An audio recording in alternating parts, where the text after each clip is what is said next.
মা কানা মুহাম্মাদুন আবা আহাদিন মির রিজালিকুম ওয়ালাকিন রাসূলুল্লাহি, আল্লাহ পাক জানায়া দিলেন আমার নবী হইল শেষ নবী, যেই ওয়াজটা আল্লাহ নিজে করেছে।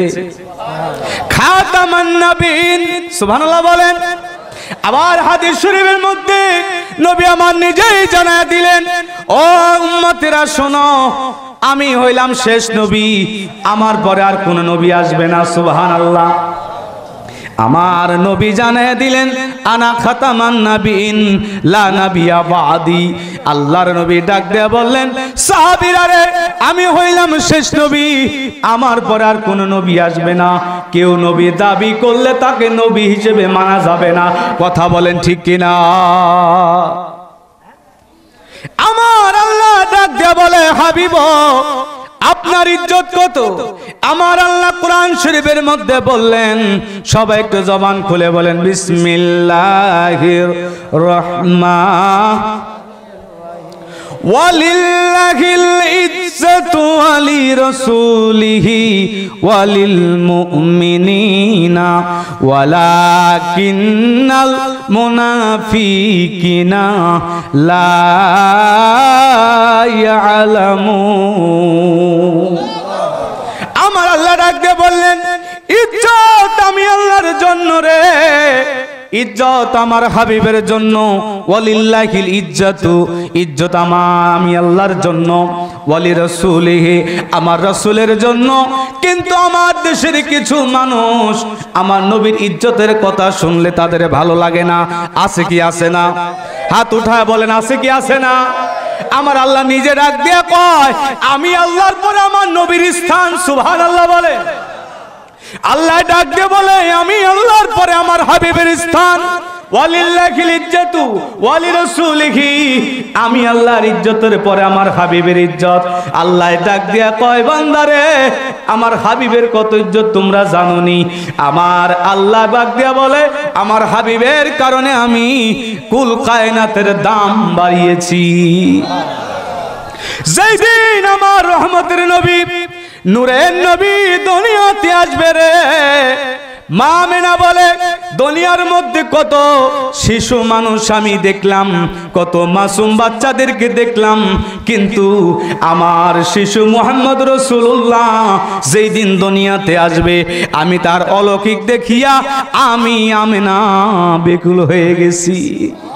মা আমেনা বলে, ও দুনিয়ার মুসলমান শুনে রে, মা আমেনা বলতেছে, আমি দেখলাম শিশু মুহাম্মদ রাসূলুল্লাহ যেই দিন দুনিয়াতে কদম রাখছে, কদম রাখার সঙ্গে সঙ্গে আমার আল্লাহ রাব্বুল আলামিন তার হাবিবের ইজ্জতের কারণে এই জমিনের দামটাকে বাড়াইছেন। শিশু মুহাম্মদ রাসূলুল্লাহ যেই দিন তিনার কদম মোবারক জমিনে পড়েছে, আমার আল্লাহ ডাক দিয়ে কয়, আমি আল্লাহ 1,24,000 মতান্তরে 2,24,000 পয়গাম্বর পৃথিবীতে পাঠাইলাম।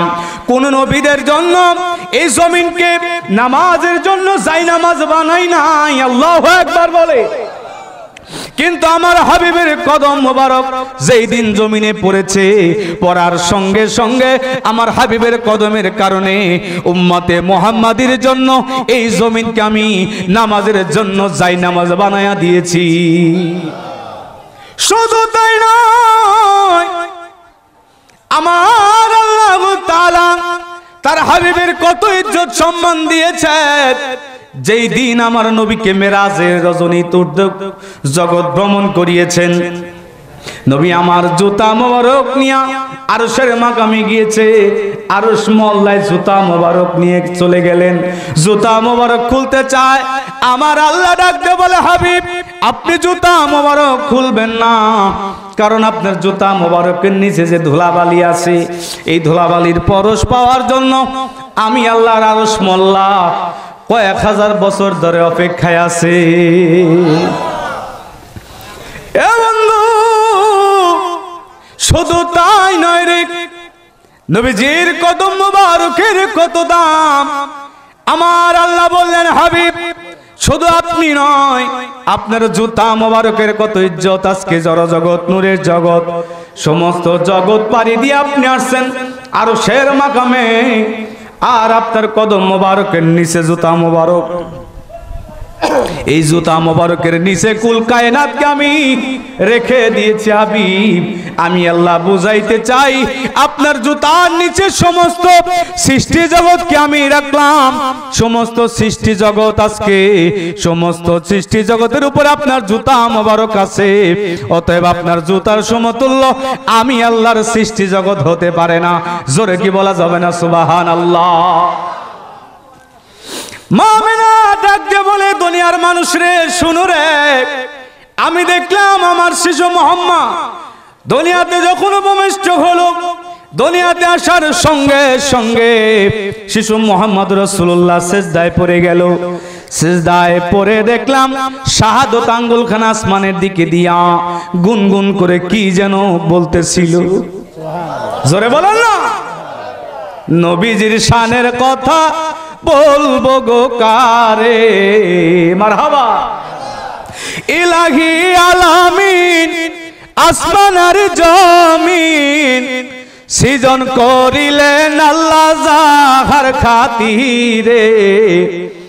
নবীজির শানের কথা বলবো গো কারে, নবীজির শানের কথা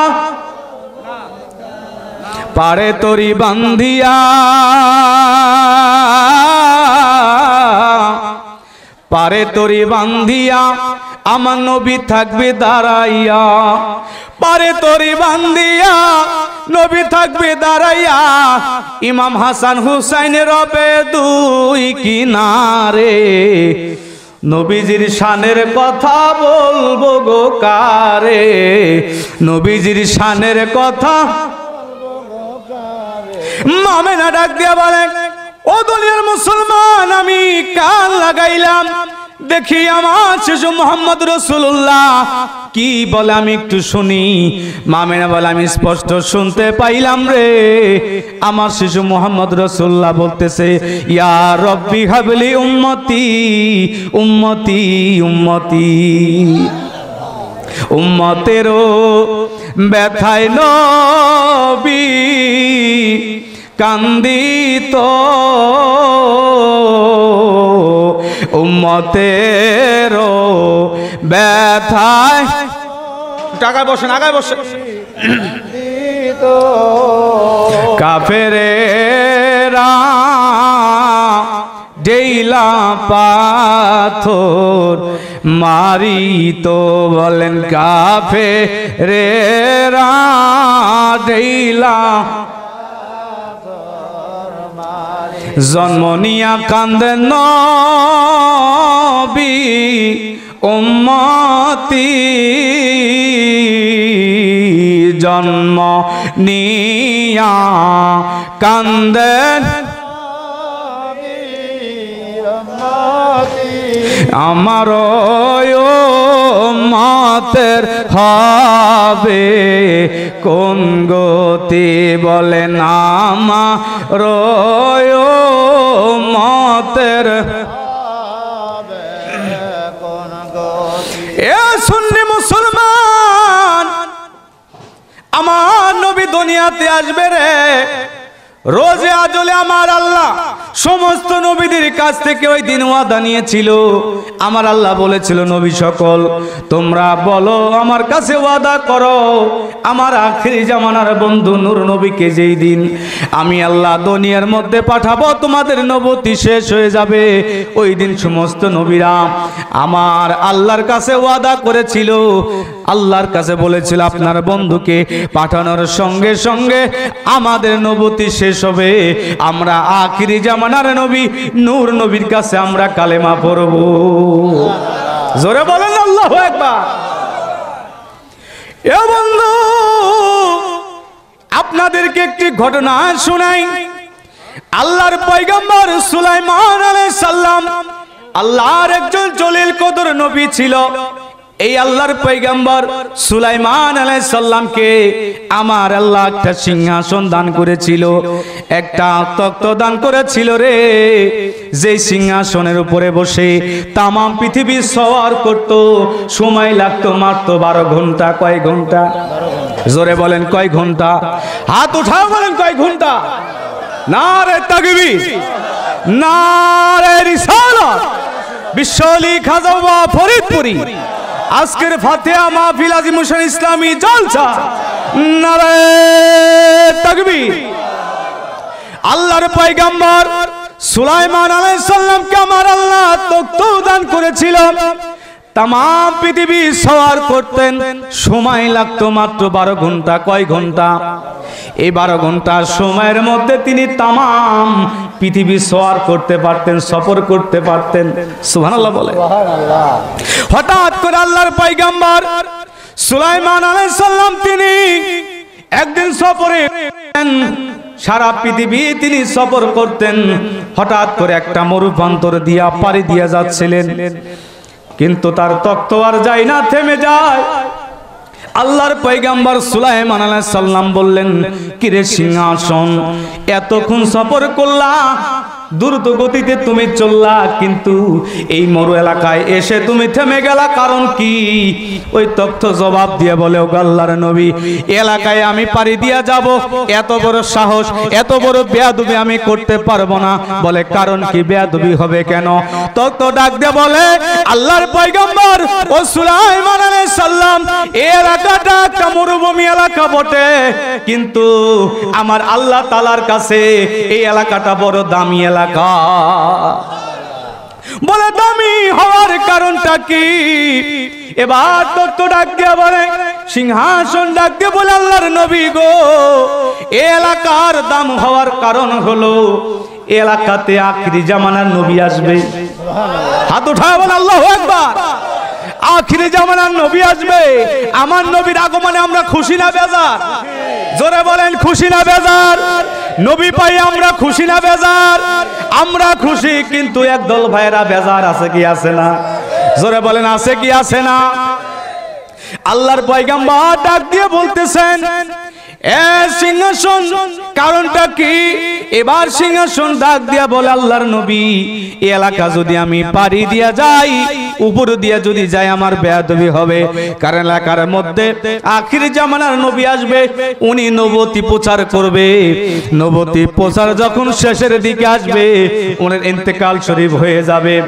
ওনার ইন্তেকাল শরীফ হওয়ার পরে আমার আল্লাহ নির্ধারণ করেছে এই মরুপ্রান্তর এলাকার নাম হবে ইয়াসরিব। কিনা? জোরে বলেন কি? কিন্তু আখিরি জামানার নবীর কদম মোবারক যেই দিন পড়বে, ওনার কদম মোবারকের কারণে আমার আল্লাহ ডাক দিয়ে বলে, হাবিব, আপনার কদমের কত দাম, আপনার কদম মোবারকের কারণে আমি আল্লাহ ইয়াসরিব নাম পরিবর্তন কইরা সোনার মদিনা নাম দিয়ে দিয়েছি। মদিনার ধুলাবালি সুরমা বানাবো, মদিনার ধুলাবালি সুরমা বানাবো, সেই সুরমা চোখে দিয়া রসুল দেখিব, সেই সুরমা চোখে দিয়া। সবাই বলেন না, মদিনার ধুলাবালি সুরমা বানাবো, মদিনার ধুলাবালি সুরমা, সেই সুরমা চোখে দিয়া রসুল দেখিব, সেই সুরমা চোখে দিয়া। কত মানুষ যায় মদিনায়, আমার সালাম কইও রোজায়, কত মানুষ যায় মদিনায়, কত মানুষ যায় মদিনায়, আমার সালাম কইও রোজায়, জিজ্ঞাসিও নবীকে আমি কবে যাইব, সেই সুরমা চোখে দিয়া রসুল দেখিব, সেই সুরমা চোখে দিয়া। ভাই সাউন্ড কম করে সাউন্ড বাড়া রে ভাই।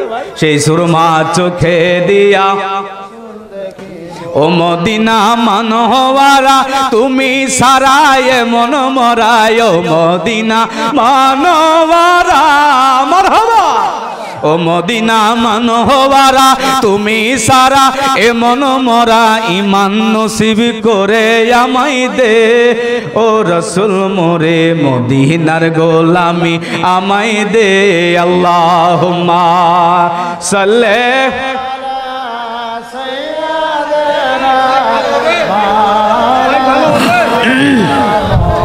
ওয়ালা আলে সাইয়্যিদিনা।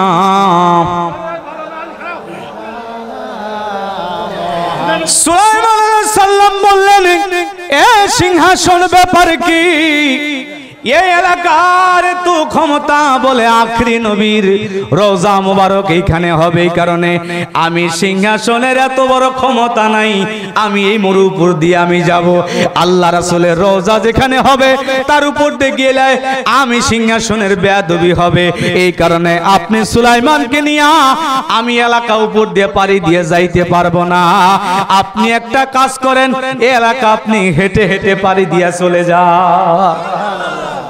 নবী আসবে দুনিয়ায়, এই পয়গাম আমার আল্লাহ আগে পাঠাইলো। আল্লাহর পয়গাম্বর মুসা আলাইহিস সালাম তিনি আল্লাহ পাকের একজন জলিল কদর নবী। আমার আল্লাহ তাকে একটা লাঠি দিয়েছিল, লাঠি যে লাঠিটা জমিনের উপরে ছাড়ার সঙ্গে সঙ্গে জমিনের মধ্যে মস্ত বড় সাপ হয়ে যাইতো। জোরে কি বলা যাবে না আল্লাহু আকবার? এই লাঠিটা সমুদ্রের মধ্যে নিক্ষেপ করলে সমুদ্রের মাঝখান দিয়া রাস্তা হয়ে যাইতো। এই লাঠি আল্লাহর পয়গম্বর তিনি মুরাকাবায় বসতেন, লাঠি মাঝে মধ্যে নাই হয়ে যায়, মাঝে মধ্যে গায়েব হয়ে যায়। একদিন লাঠি হঠাৎ করে আল্লাহর পয়গম্বর মুরাকাবায় বসবে, লাঠি নাই হয়ে যায়, গায়েব হয়ে যায়। পয়গম্বর মুসা আলাইহিস সালাম চিন্তায় পড়ে যায়, লাঠি কোথায় যায় একটু জানা দরকার। সুবহানাল্লাহ বলে। আল্লাহর পয়গম্বর মুসা আলাইহিস সালাম তিনি মুরাকাবায় বসে একটু করে চায়, একটু করে চোখ বন্ধ করে, এ লাঠি কোথায় যাও আমি আজকে দেখবো। আল্লাহু আকবার। এইবার লাঠি যখন আল্লাহর পয়গম্বর মুরাকাবায় বসছে, লাঠি চলে যাবে, যাওয়ার আগে আল্লাহর পয়গম্বর লাঠিরে থাপা দিয়ে ধরে ফেলেছে। আল্লাহু আকবার। যখন লাঠিরে ধরে ফেলছে, এইবার লাঠি আল্লাহর পয়গম্বরকে বলে আমাকে ছেড়ে দেন। বলে লাঠি রে মাঝে মধ্যে তুমি নাই হয়ে যাও, গায়েব হয়ে যাও, কারণ কি আমি পয়গম্বর মুসা জানতে চাই। লাঠি ডাক দিয়ে বলে আল্লাহর নবী গো, এই যে আমি মুজিজা দেখাই, আপনি যখন আমাকে জমিনের মধ্যে ছেড়ে দেন মস্ত বড় সাপ হয়ে যায়, আমাকে যখন সমুদ্রের মাঝখানে আপনি লাঠি দিয়ে আঘাত করেন, সমুদ্রের মাঝখান দিয়ে রাস্তা হয়ে যায়, আমি লাঠির একটা পাওয়ার ক্ষমতা আছে, আমি লাঠির চার্জ ব্যাটারির চার্জ যখন ফুরায়া যায়, আল্লাহু আকবার, তখন আমার আল্লাহ পাক আমাকে এখান থেকে কয়েক হাজার কিলোমিটার দূরে আমাকে মরুপান্তরে নিয়া ধুলাবালির মধ্যে গড়াগড়ি পড়ায়, আর আমি লাঠির চার্জ বৃদ্ধি হয়ে যায়। এবার আল্লাহর পয়গম্বর ডাক দিয়া বলে, লাঠি রে আমি এলাকাটা দেখতে চাই, কেমন এলাকা, ওই ধুলাবালির এত পাওয়ার ক্ষমতা আমি নিজ চোখে দেখতে চাই। লাঠি রে ধরলেন, সো মেরে লাঠিটা আল্লাহর পয়গম্বরকে নিয়ে গেলেন। এবার লাঠি গড়াগড়ি পারলেন, বলে পয়গম্বর চলেন আপনার এলাকার মধ্যে ফিরে যাইতে হবে। এবার লাঠি বলে ফিরে চলে যেতে যাইতে হবে। আল্লাহর পয়গম্বর ডাক দিয়ে বলে, লাঠি রে ফিরে তো যাবই, কিন্তু আসল রহস্যটা একটু জানতে হবে। এ লাঠি আমি জানি আমার আল্লাহ পাকের বিশেষ মজেজা দেখাও তুমি, কিন্তু এই ধুলাবালির মধ্যে তোমার গোড়াগড়ি পাড়ায় এই ধুলাবালির এত পাওয়ার কোত্থেকে হইল।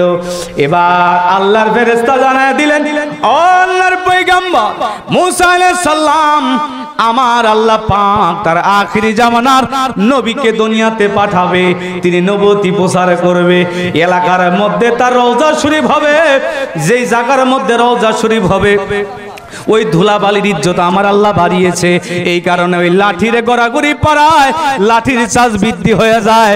এর মহান মুজিজাটা হলো আখিরি নবী নূর নবীর কারণে। আরব দেশে কাবার পাশে মানুষের সেরা এক মানুষ এসেছে, হাবিব এসেছে, রসুল এসেছে, বলুন না হাবিব রাসূল, হাবিব এসেছে, নবী এসেছে, রাসূল এসেছে, নবী। বন্ধু মুসলমান গভীর মনোযোগ, আল্লাহর পয়গম্বর মুসা আলাইহিস সালাম বুঝতে পারলেন আখিরি জামানার নবীকে তাজিম করতে হবে। কিন্তু আমরা বেকুবের দল নবীর আগমনে আমরা খুশি হইতে পারি না। কথা বলেন ঠিক কিনা?